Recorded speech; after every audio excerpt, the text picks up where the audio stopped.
एक बार की बात है, कासगंज नामक गांव में सेठ करोड़ीमल नाम का एक सेठ रहा करता था। सेठ करोड़ीमल बहुत ही लालची था। उसका एक पुत्र था जिसका नाम सेठी था।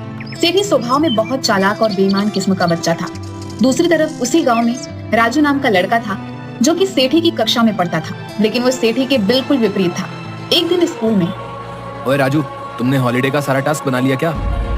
अब हाँ, वो तो मैंने 2 सप्ताह में ही सारा होमवर्क कंप्लीट कर लिया था। तुमने कंप्लीट नहीं किया है क्या? और नहीं यार, मैं बुआ के घर चला गया था यार। 3 दिन बाद कमलेश सर की क्लास है। अगर होमवर्क कंप्लीट नहीं रहा तो सर मुझे पनिशमेंट देंगे। मुझे बचा लो प्लीज। लेकिन बुआ के यहाँ तो तुम 1 सप्ताह के लिए ही गए थे, बाकी के 1 महीना तुम्हारे पास टाइम था, उसमें क्यों नहीं होमवर्क किया? अरे छोड़ना यार, तू अपनी नोटबुक दे दे, कॉपी करके तीसरे दिन तुम्हें लौटा दूंगा। दोस्त के लिए तू इतना भी नहीं कर सकता क्या? ठीक है दोस्त, लेकिन तू मेरी नोटबुक टाइम पर लौटा देना प्लीज। ये भी कोई कहने की बात है भाई। तीसरे दिन कमलेश सर का क्लास रहता है। क्लास में सेठी हाथ की उंगली में पट्टी बांधकर आता है। हाँ तो बच्चों, काफी लंबी छुट्टी के बाद हम लोग मिले हैं। आप सभी ने होमवर्क कंप्लीट कर ही लिया होगा। सभी अपनी होमवर्क की नोटबुक लाकर मेरे टेबल पर रख दो। सेठी, मेरी कॉपी तो मुझे होमवर्क की कॉपी सर के टेबल पर रखनी है। मैंने तो तुम्हारी कॉपी सर के टेबल पर रख दी है, अब भाई का इतना भी काम नहीं कर सकता क्या? अरे राजू, तुमने होमवर्क की कॉपी नहीं जमा की? सर टेबल पर ही रखी हुई है। यहाँ पर तो नहीं है। आज तो सेठी की भी कॉपी मेरे पास है। लेकिन वो तो मेरी कॉपी है। क्यों सेठी? अब मैं क्या ही कह सकता हूँ तुम्हारी कॉपी के बारे में। जब मैं टास्क बना रहा था तो मैंने तुमसे कहा था कि टास्क बना लो, लेकिन तुम बराबर यही कहते थे कि अभी बहुत दिन है। क्यों झूठ बोल रहे हो? सर उस कॉपी में देखिए, मेरी हैंड राइटिंग है। राजू सही कह रहा है सर, मेरी कॉपी में राजू की ही हैंड राइटिंग है। मेरी तो उंगली कट गई थी, तो राजू से रिक्वेस्ट की थी कि मैं बता रहा हूँ, तू बस लिख दे। कमलेश सर राजू को होमवर्क ना करने के बदले सारा दिन क्लास में खड़े रहने की सजा दे देते हैं। सेठी, तुमने ऐसा क्यों किया? थोड़े से झूठ से अगर तुम्हारी जान बच रही है तो झूठ बोलने में कोई हर्ज नहीं है। सेठी लोगों को परेशान करता रहता था। इसी तरह 10 साल बीत जाने के बाद सेठी शहर में एक बहुत बड़ा रेस्टोरेंट बनाता है, और वहीं अच्छे नंबर और अच्छी डिग्री होने के बावजूद राजू गरीब बेरोजगारी का जीवन जी रहा था। सरिता, आज मुन्नी सुबह से क्यों रो रही है? आज घर में कुछ नहीं है, मुन्नी दूध के लिए रो रही है। ठीक है, कुछ देखता हूँ। राजू सभी जानने वालों से पैसा मांगता है, लेकिन कोई भी नहीं देता। थक हार कर वह सरिता का मंगलसूत्र गिरवी रखकर खाने के लिए कुछ सामान लेकर आता है, और बचे कुचे पैसों से अंत में वह एक चाय की दुकान खोल लेता है। एक दिन सेठी उसकी दुकान के सामने से गुजरता है। अरे क्या यार, तुम चाय बेचोगे? हम लोग एक ही स्कूल में पढ़े हैं, सब क्या कहेंगे भाई? झूठ, फरेब, बेईमानी, मक्कारी की हलवा पूरी से कहीं अच्छा ईमानदारी से चाय बेचकर सूखी रोटी खाकर चैन की नींद सोना कहीं अच्छा है। हाँ तो भी ठीक है, फिर रहो झोपड़ी में रूखी सूखी खाकर। और क्या, मुझे देखो, मेरे पास आज बंगला है, गाड़ी है, बैंक बैलेंस है, सब है। धीरे धीरे राजू की चाय की गुमटी बड़ी होकर कॉफी हाउस रेस्टोरेंट में बदल जाती है। उसका टेस्टी चाय, कड़ी मेहनत, मधुर व्यवहार और ईमानदारी के कारण हमेशा कॉफी हाउस फुल रहा करती थी। उधर सेठी का दोस्त चंदन, जो शहर का सबसे बड़ा सेठ हरीलाल का बेटा था, एक दिन सेठी के रेस्टोरेंट में खाना खा रहा था।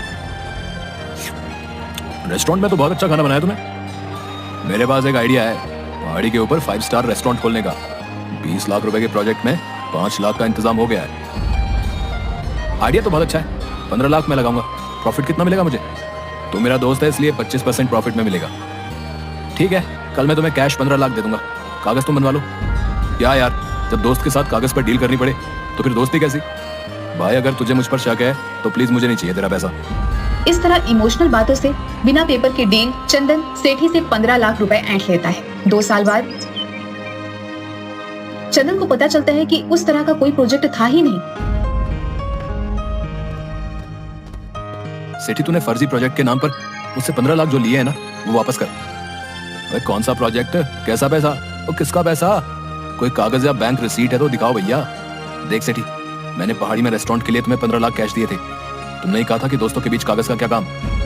इस तरह कागज के अभाव में चंदन सेठी से 15 लाख रुपए हड़प लेता है।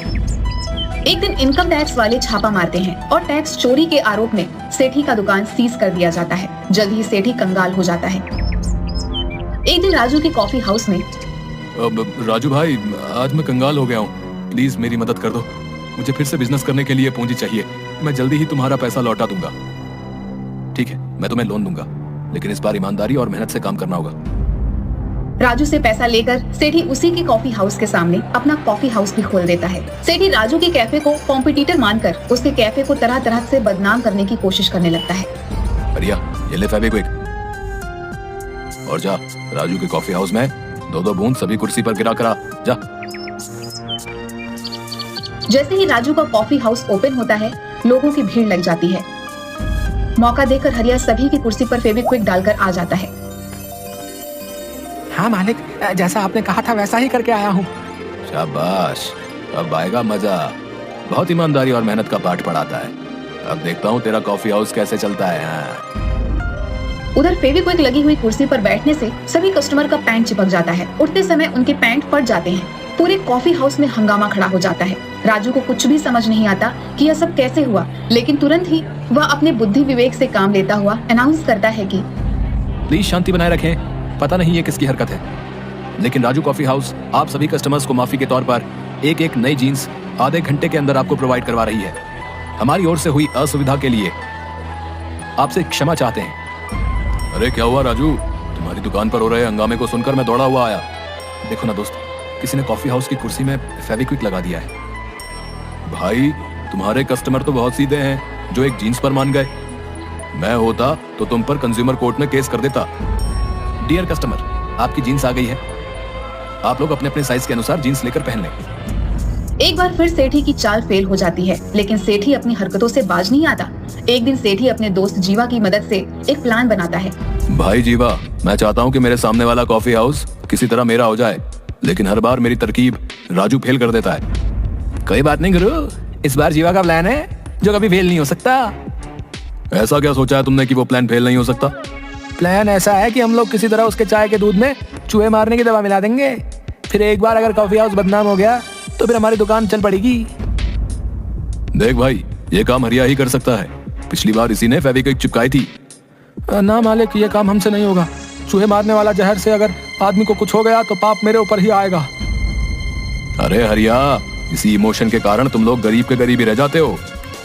कोई बात नहीं, ये काम हम दोनों करेंगे, वो भी आज ही रात। दोनों रात 12 बजे के अंधेरे में चूहे मारने की दवा को लेकर कॉफी हाउस में पीछे वाले रास्ते से घुसते हैं। अबे जीवा, ठीक से चल, मुझसे बार बार क्यों टकरा रहा है? ऐसी अंधेरे में कुछ दिखाई नहीं दे रहा। मैं तो ठीक से ही चल रहा हूँ, लेकिन ससुर ये जमीन ही ऊपर नीचे, अंधेरे में पता ही नहीं चल रहा है। तभी जीवा के पैर के नीचे एक छुछुंदर आ जाता है और अनबैलेंस होकर सेठी के ऊपर गिर जाता है। सारे चूहे मारने वाली दवा सेठी और जीवा के चेहरे पर गिर जाती है। थू थू थू।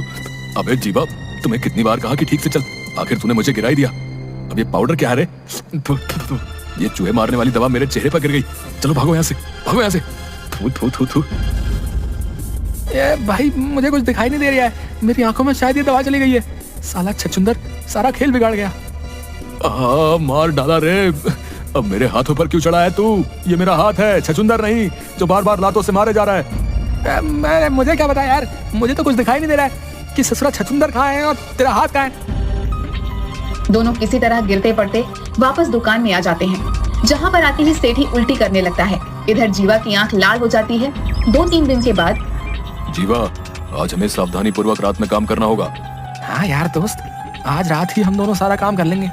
कल के बाद अपना काम खत्म, फिर हमारी चाय की दुकान ही इस एरिया में चलेगी। हाँ, हम दुगनी कीमत पर चाय बेचेंगे। राजू के सारे कस्टमर हमारे होंगे।